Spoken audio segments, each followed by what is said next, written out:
So this is a simple still life watercolor using just basic washes and negative space painting. That's the key right there. Negative space painting is the gateway to freedom in watercolor. So I think this one's going to help you out a lot. Check it out. Let me know what you think in the comments. And if you want to learn more, links are in the description.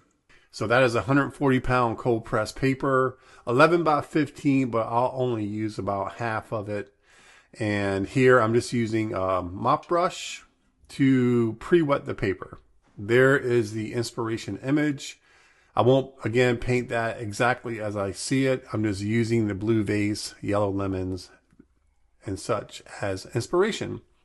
So, painting wet into wet, I just want to give some blobs of color. And there you can see I got some blue to represent the vase. And then I've got some yellows to represent the flowers. Now I'm going to go over that, and it is 100% dry. So I let that first wash dry 100%. And now I'm just going to put in a light sketch of a vase and lemons. And again, I'm sort of using what the wash is giving me. That way, you know, the photograph is there to sort of get me inspired.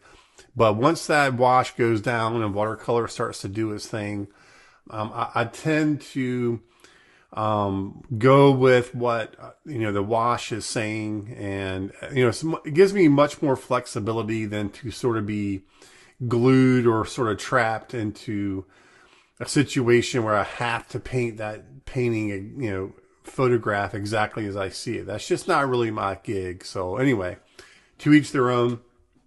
And now I'm going in with some darker blues there, and I'm just painting that vase. Now that vase, putting that blue there is very much positive space. But you can see as I brought that blue down, I negative space painted around that yellow lemon that's in front of the vase.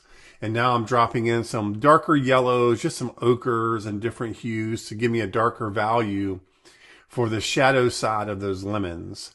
Now working wet into wet, and that vase is dry, maybe 60, 70% now.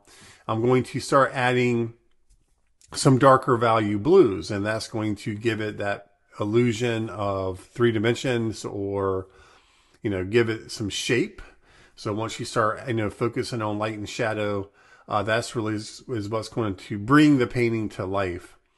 And here I'm going to darken that tabletop just a little bit. I sort of like that brownish wood color, although it's sort of tricky with the lemons. The shadows of the lemons are a very similar hue, but I thought I could pull it off. And here I'm just lifting a little bit of highlights into the vase. And now again, I let that dry 100%. I'm going to go back in now with a large brush and paint a darker background. And negative space painting, so I'm basically going around the edge of that glass or that vase, ceramic vase, and then as I get down towards the lemons, I will negative space paint around the tops of those and to give them some shape. So you can see I really exploited the idea of negative space on this project. Whenever you use negative space painting, you always have to consider, how you're going to approach it before paint hits the paper.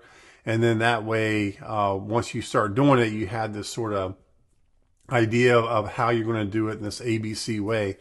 And here, just a little bit of matte heavy body acrylics for highlights. I'm using a thin liner just to add some design or a little pattern to the cloth. So there it is. That's the final piece. I hope you enjoyed the video, and I'll see you in the next one.